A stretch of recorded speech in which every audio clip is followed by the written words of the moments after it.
Washington v. Texas, 388 U.S. 14, 1967, is a United States Supreme Court case in which the court decided that the Compulsory Process Clause of the Sixth Amendment to the Constitution, guaranteeing the right of a criminal defendant to force the attendance of witnesses for their side, is applicable in state courts as well as federal courts. Jackie Washington had attempted to call his co-defendant as a witness, but was blocked by Texas courts because state law prevented co-defendants from testifying for each other, under the theory that they would be likely to lie for each other on the stand.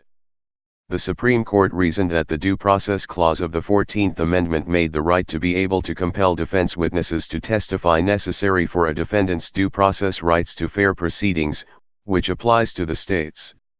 Only Justice John Marshall Harlan II parted from the court's due process focus, though he agreed with the outcome, as he regularly did in cases involving whether to apply federal rights to state courts. The impact of Washington was narrowed by a later case, Taylor v. Illinois, 1988, in which the court said that countervailing public interests, like the need to move through cases quickly, could be balanced against a defendant's right to present witnesses. In Taylor, the Supreme Court upheld a judge's order blocking defense witnesses from testifying due to the defense attorney's deliberate failure to disclose evidence to prosecutors earlier in the trial. The defense attorney's actions resulted in a lengthy delay in the proceedings which the trial judge felt was unjustified. Legal scholars have seen this new grant of discretion to trial judges as a change to relying on efficient justice, a more limited vision of trial rights than the right to present a defense created in Washington. Background. History of Compulsory Process Clause jurisprudence. Ratification of the Sixth Amendment. The Compulsory Process Clause was ratified as part of the Sixth Amendment to the United States Constitution in the Bill of Rights in 1791. It accords a criminal defendant the right to have compulsory process for obtaining witnesses in his favor. The clause was included among other rights, e.g. right to a notice of charges, as a foundation for how federal criminal justice would operate. Originally, the Sixth Amendment was only applicable to the federal government. Despite ratification of the clause, compulsory process was not originally interpreted to permit co-defendants to testify for each other. States relied on a fear that two defendants would both swear the other of the charge to prevent either defendant from being convicted. In Benson v. United States, 1892, the Supreme Court explained the underlying common law theory for this prohibition, namely, that only witnesses who were unaffected as a party by the result, and free from any of the temptations of interest could testify. Federal courts accepted these common law rules and expressly applied them in United States v. Reed, 1852. In Reed, the court held that the common law pertaining to criminal procedure in force at the time of the Constitution's ratification would be applied in federal courts. This effectively kept the bar on co-defendant testimony. While Reed was overruled on different grounds in 1918, it stated the general practice for co-defendants as witnesses that existed before the 14th Amendment. Application to the states. After the passage of the 14th Amendment in 1868, the Supreme Court dealt with a series of cases regarding the scope of that amendment's Due Process Clause. This clause says that nor shall any state deprive any person of life, liberty, or property without due process of law. The court initially rejected an argument that the Due Process Clause applied to the state governments in Hurtado v. California, 1884, a case concerning the right to a grand jury hearing. Justice Matthews, writing for the majority of the court, reasoned that the amendment prescribing due process of law is too vague and indefinite to operate as a practical restraint. While this decision rejected an expanded reach of the Due Process Clause, the court stated that the clause did protect against state encroachment of fundamental principles of liberty and justice which lie at the base of all our civil and political institutions. Hurtado left open the question of what fundamental principles of liberty and justice would be protected. In 1897, the court held in Chicago, Burlington and Quincy Railroad v. Chicago, 1897, that the Fifth Amendment's just compensation clause relating to eminent domain takings was an essential element of due process of law ordained by the 14th Amendment, to the point that a Chicago taking of railroad property was within the meaning of that amendment. In finding that application of the Due Process Clause, the court said that just compensation constituted a vital principle of Republican institutions. Almost all other rights would become worthless. In the same year as the railroad takings case, the court evaluated what procedural trial rights implicated the fundamental principles of liberty expressed in Hurtado. In Hovey v. Elliott, the Supreme Court specifically applied the Due Process Clause to some fair trial guarantees, holding that due process secures an inherent right of defense. Despite that broad statement, the court emphasized that due to procedural issues with the case itself, our opinion is therefore exclusively confined to the case before us. A decade after Hovey, the Supreme Court announced its first rule for how the Due Process Clause of the 14th Amendment would be applied. In Twining v. New Jersey, 1908, the court held that it is possible that some of the personal rights safeguarded by the first 8 amendments against national action may also be safeguarded against state action, because a denial of them would be a denial of due process of law. This understanding of the meaning of due process opened up the possibility that the Bill of Rights could be applied to the states. Specifically, the court said in Twining that the test was whether the right was embedded in the very idea of free government. This test endorsed a selective incorporation approach, meaning one that would evaluate whether to apply a right to the states on a case-by-case basis. The selective incorporation principle was expanded on further in Palco v. Connecticut, 1937, where the court examined whether the right against double jeopardy should be incorporated against the states. In Palco, the court stated that specific guarantees in the Bill of Rights could be applied to the states if the right was found to be implicit in the concept of ordered liberty. Though 8 justices agreed that the double jeopardy right was not implicit in the concept of ordered liberty, the Palco test has remained the standard for incorporating rights against state and local governments. Expansion of procedural trial rights. After Palco, the court examined Bill of Rights protections one by one. Despite this incremental approach, the court would eventually apply most rights to the states. In the realm of criminal procedure, this doctrine eventually came to protect the defendant's ability to present exculpatory evidence and testimony of witnesses. For example, the court in Brady v. Maryland, 1963, used the Due Process Clause to require the state prosecution authorities to disclose evidence that is favorable to a defendant prior to trial. The court's due process jurisprudence was expanded with the 1948 decision in re Oliver, which revised the breadth of the fundamental fairness right. The court wrote, "A person's right to reasonable notice of a charge against him, and an opportunity to be heard in his defense, a right to his day in court, are basic in our system of jurisprudence, and these rights include, as a minimum, a right to examine the witnesses against him, to offer testimony, and to be represented by counsel." Washington's trial. Jackie Washington was charged with first-degree murder in Dallas. At the trial, Washington testified on his own behalf, and he put a great deal of the blame on an accomplice named Charles Fuller. He testified that Fuller had been carrying the murder weapon, a shotgun, at the scene.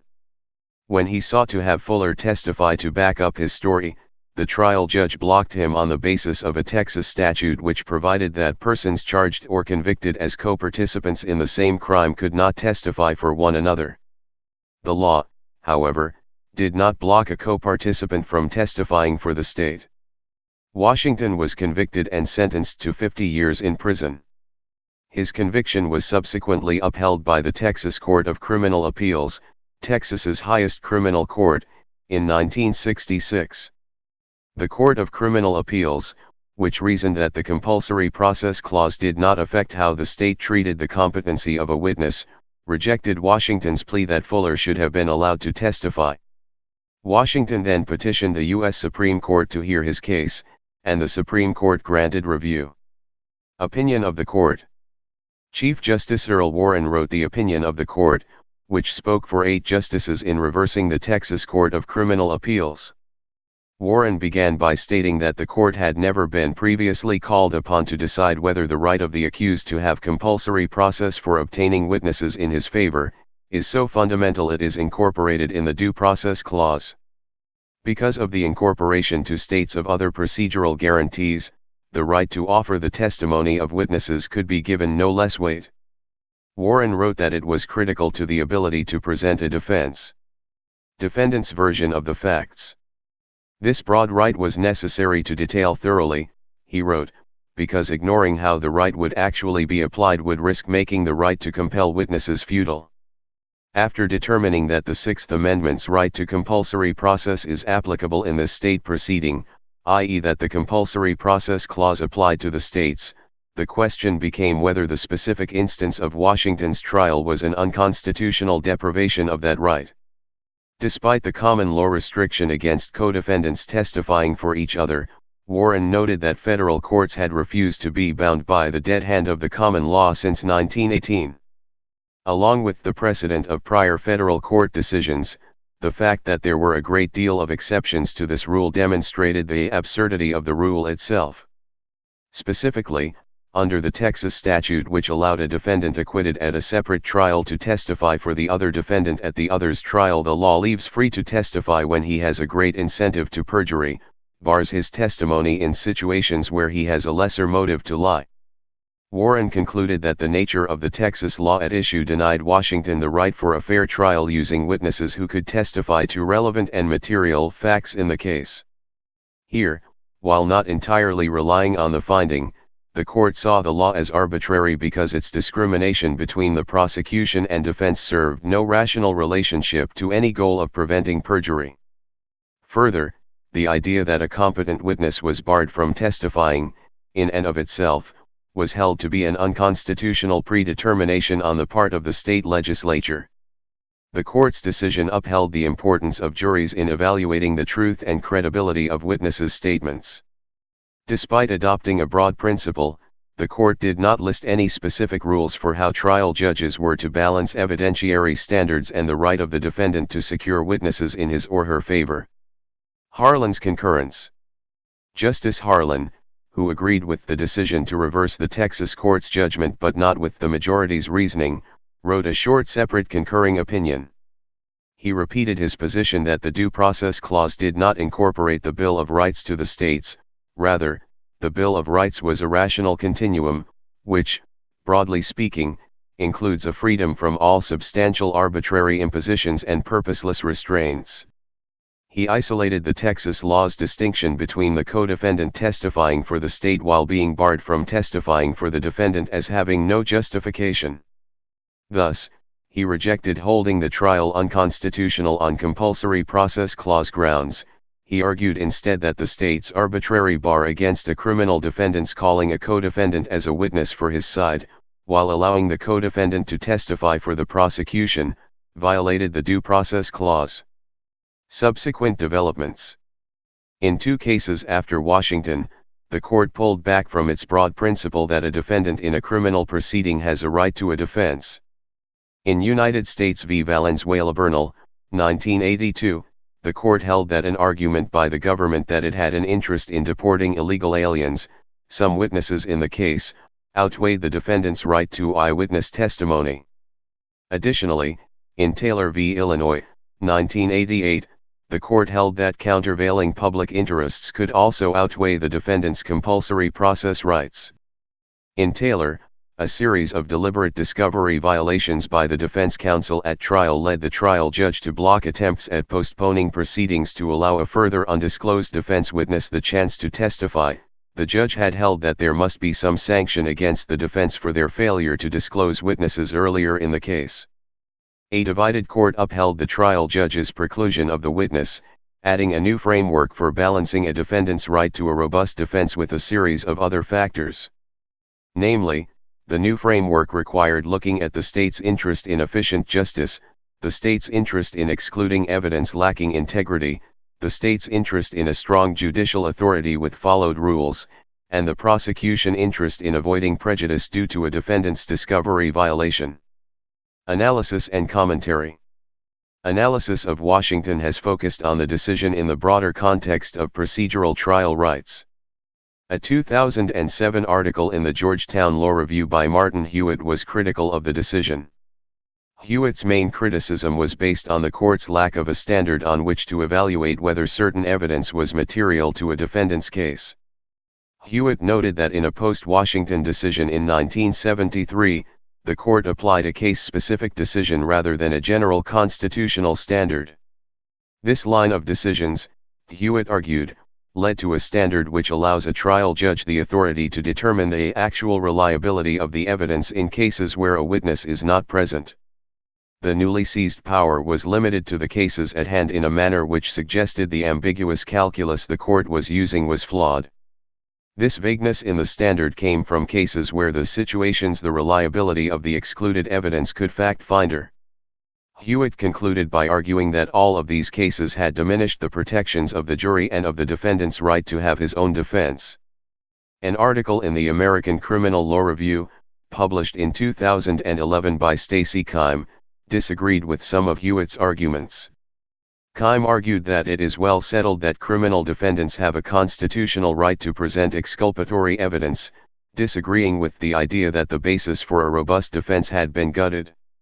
Instead, she blamed the incoherent standard today on a lack of understanding of where the source of this constitutional right to have a strong defense lies. Unlike Hewitt, who targeted post-Washington decisions, Keim believed that there were flaws in the Washington opinion itself. Specifically, she argued that the court's reasoning was not only unnecessary, but the Washington doctrine itself is inconsistent with the Sixth Amendment's history and text. In her review of the history behind the Sixth Amendment, Keim argued that James Madison could have drafted a more comprehensive right to call for evidence, as existed in the Virginia Declaration of Rights, but failed to do so. With this context in mind, she said, the Compulsory Process Clause likely enshrined the right to subpoena witnesses and have a fair trial, rather than a broader right to have a defense. Keim's analysis concluded by stating that the decision in Washington had put unnecessary tension between two analytically distinct constitutional rights. Please subscribe and thanks for watching.